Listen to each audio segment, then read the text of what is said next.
Fast forward, any come out channel so I have AG Politics Avenue. When you have podcast or second page make a headline. And a jam ready to some need me how rocks here must end it. Can you structure with me subscribe to the channel? Or Maria so bit my turn notification bell so. Share now out of 4 answer into me and need me how rocks here more. When you are young for a political highways. Now a jet dema when you are and yet assemble to Akroma. Ningna except a year. Torkonoo ni nsema ewo Ecowas court e bi wo Ghana court and am no kase nim the 4 can be gum attractive e wo GH1 television so no mo kire se now at this point in time see say in case it says a court being Ecowas court being Accra High Court it may really in favor of a year Torkonoo what is going to be the outcome e dey ba de pa and e be see be free mu aba abra see yenye new chief justice na manoka say nimdifu attraction and some make come wasem umajimre na omuyemu impinse mu at this point in time ye bo room Australia near hwene ene de ba but that's why jam listening to some exchange in Parliament where Honorable Ayaraga said whatever the outcome of the case they will implement it. So let's assume, yes, Ayaraga said that whatever the outcome, the party that believe in the rule of law, and whatever the outcome, they would further implement it. So let's assume the outcome is that she was wrongly removed. How are you going to implement it? So this is why we said, why in hurry? Resolve the case. You could fast track it within 1 month to resolve it. Then he would take over from a clean slate. But they said no. Council. I'm surprised at my brother. I mean, look, if the case is resolved tomorrow morning or this morning, it doesn't preclude her from going to court again. She can file another one in the afternoon. And we fast track that one too. And she files another one. We fast track that one too. That's absurdity. The other thing is that there's a case in Ecowas court. How are we going to fast track that? Ask Ecowas court to fast track? The idea about Justice Esaba Araba Torkonoo coming back to be a Chief Justice in Ghana is not going to happen. That door is closed. Simple. Listen. I mentioned Ishak learned something from me. I was very quiet, admiring you, smiling, nodding my head. You know, it's like now, disagreement. Yes, in one breath, he says that when the Araba Esaba Torkonoo, CJ Emeritus, is vindicated, how do we remove the current one? Since 146 has produced the guideline for removal, I believe 146 was used to remove Esaba Araba Torkonoo. So that was fait accompli, done and dusted. He said it looks like academic. It's neither academic nor comical. It won't happen. It can be academic. There's no possibility. There's no possibility. It won't happen. On what grounds? On what grounds? I mean, what grounds will it? One, are we going to review the whole process? There is no path for review. And the law is clear that when a statute provides a way of doing something, it is only that way that must be followed. And that way was followed. So what review are we going to get? No. Is it an appeal? The law does not make provision for an appeal. Where are we going? Is it the interlocutory applications? The law does not make provisions for that. Where are we going? Or we are going to be novel in this situation? It is interesting that this is a clear case of novelty in terms of removal of a Chief Justice. But as the Chinese say, a journey of 1,000 miles begins with a step. We have taken a first step. We are learning as we are going. But the idea, you see, if Justice Bafo-Boni, CJ, had been acting even up to now or in perpetuity, then there's a cloud of uncertainty hanging around him. What is the essence? What is the essence of keeping him there, uncertain whether he's the Chief Justice tomorrow or he will continue acting Chief Justice because someone? But they're saying until the determination of the case in courts. I am telling you something that she was rightly removed for the fact that someone has sent a case to court. Life should grind to a halt. That has not been contemplated by any law. Any law. Assuming your people ask you, suspend you here or remove you, then that you are no more a morning show host anchor, and you take them to court that they have removed you wrongly. Because of that, they should never get anybody for that role, because beyond you, no one else would have been able to perform. The whole country is held in a ransom because we have a certain CJ that felt that her rights have not been properly handled. No. I gave the Domelevo example. Yes. Now, the court didn't say reinstate Domelevo. The example I gave was that when Domelevo's own happened and there was shouts, he was removed. When he was removed and he finally won the case, you see, as a lawyer, he should know there are things called damages, payment of money that will restore you to your level you would have been if the issue had not happened. Even in injunction, they consider that. So that is why when she went for injunctions, they considered all those things, considered the rights and interests of the whole of Ghana, and said that, come on, you have a very good right, very good interest, but all of us here cannot be held to ransom because of you. Much more, this is a process which you have not complained that the process is wrong. Now, you know where to complain. It is not about organizing media, because the people who were part of the panel cannot come out and also talk. They can't come out. You can't expect Justice Puaman to come and organize news conference. The others, yes, there were snipers of communication from Domelevo, etc. You can't do all those things because the committee does not have that power to do it. So, as we talk today, let us hail. I don't know if you want to go the negative. Let us hail the new Chief Justice. He talks about the fact that they were not against him, really. Maybe he didn't watch the vetting when we were taken through Shakespearean lectures, something which I believe less than 1% of Ghanaians even understand and see the relevance. Some Shakespearean senior, did you understand what the filmmaker said that day? No, help me. Maybe you went to, yes, Konongo Odumase produced some of the very good Dennis Ajay.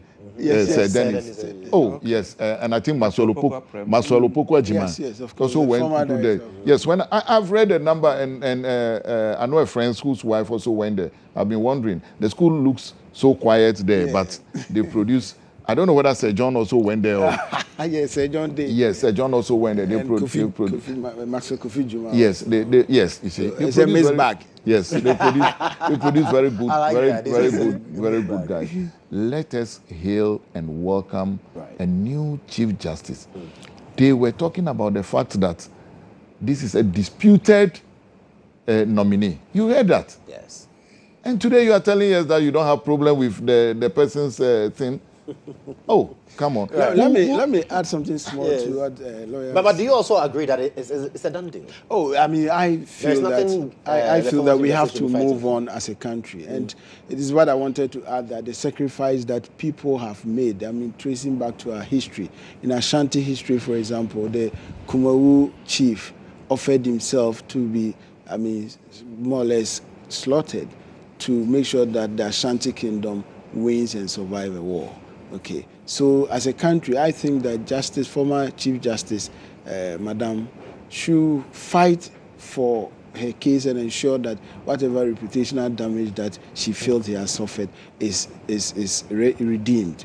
But beyond that, coming back as Chief Justice, administratively and operationally, I think will be very difficult. But that doesn't preclude her from making sure that her reputation is intact. That is very important because, I mean, that is all we have as human beings, especially such a noble woman who has worked so hard for her country. I mean, she has every right to make sure that her reputation is intact. Right. But that is distinct from the fact that she coming back as Chief Justice is operationally and administratively, in my layman's view, impossible. Right. So, Counsel, you wanted to Yes. find out from them, and it's clear that it's done. Yes, so let me say 2 points to that effect. Right. What Mr. Theo claims is that for them to wait till the whole issues are resolved, that she could quickly start another case. And that means should be filed into perpetuity. I mean, you're a lawyer. There's a principle of res judicata. What happened to that principle? How could she restart a case all over? I mean, I don't understand that aspect. She has filed three. She has filed three already. Three You are cases. deliberately misleading the public. There is a principle of res judicata. If she filed three, whatever she filed, it relates to a different thing. So she can file another different thing. No, res judicata doesn't No, res judicata doesn't come in here. So even if we are talking of res judicata, then already even she cannot even file anything. Res as far judicata as has vindication got of her rights is concerned, if she reached at the final of it, she cannot go and reinstate that I need to reassert my rights. I don't agree with that. So, but the certainty also expressed by him that she's a gunner. There's nothing that can be done about her. Already, I am not surprised. You see, we have already expressed that this was a wicked plot hatched even when they were in opposition. They only clothed it in legality using Article 146 as a clock on those frivolous grounds to remove it. So that certainty that you expressed, it doesn't actually surprise me at all. For me, I still insist that I have never said anywhere that Bafo Bonny is not qualified. No. In fact, if you look at her CV and that of the former Chief Justice, there's no way you could say the former Chief Justice is more qualified than her. But all that we are asking for is sanity in the system. A system that you already said that the judiciary independence and impartiality is already being undermined, especially following what the Afrobarometer reports reveal. If you are going to rebuild such a system, wouldn't it be good you build it on a sound ground? A ground that almost every party that has an interest in it would agree. So is the procedure and not necessarily the person of the yes, of the no, I don't think that anybody really has. But Josh, you see, that is so characteristic of these two parties. That is why United Party we've been telling Ghanaians that you have an opportunity to bring in a party that is at the center of our political discourse. Because between the two lawyers, you know... Oh, you're a member of the United Party? Of course, I am. Yes. And you know that, you see, MPP has made it clear. And I think it's MP, Honorable Member of Parliament for Tafo, said it openly, and he's in court on a number of cases in relation to this same appointment, that when MPP comes, they will make sure that the Chief Justice is removed. Is that what we want as a country? Look, Joshua, there are a lot of problems. There are a lot of problems that are confronting this country that I think we have to move on. And the best way and most efficient way to move on is to drop these two parties. Let them take backstage a bit. They will contribute to our democracy, but from opposition, and put UP there. Now talking about UP, my friend, but do you know he will soon be 70? So what do you mean by when MPP come, they'll remove you? Well, then you should ask your MP. Right, because you know he has a little over a year to actually retire. But then let's talk about, and I'm glad you are the director of policy for the UP.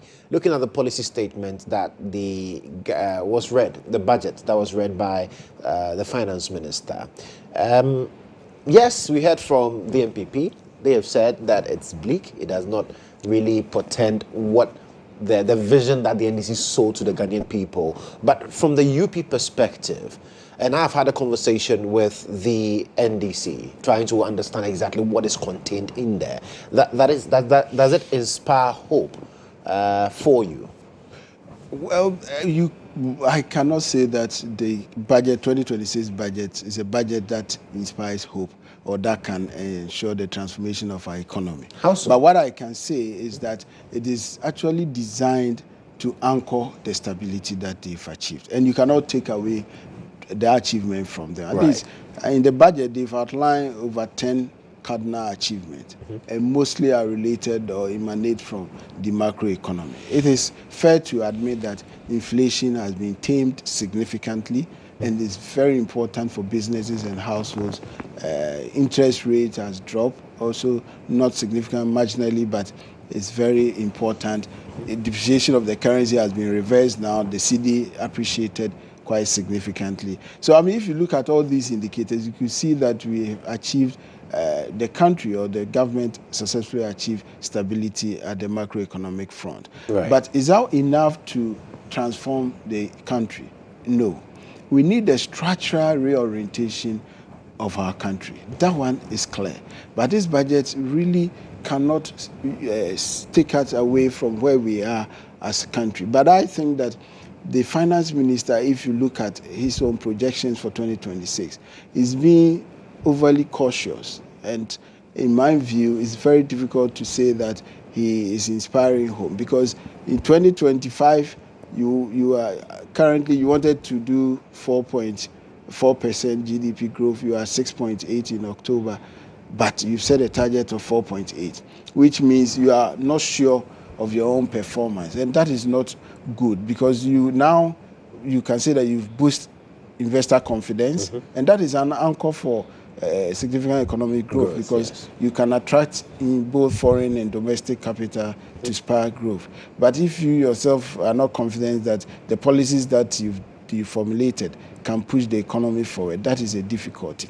There are also, let's say, in my view, inefficiency in the way they've prioritized infrastructure development, and even the models they've adopted to finance infrastructure development. If you take the most talked about, the Accra-Kumasi Expressway, which is a very important project, and we support it. However, we disagree that you want, one, to strangle yourself fiscally, as in take money from the budget to finance such a big project.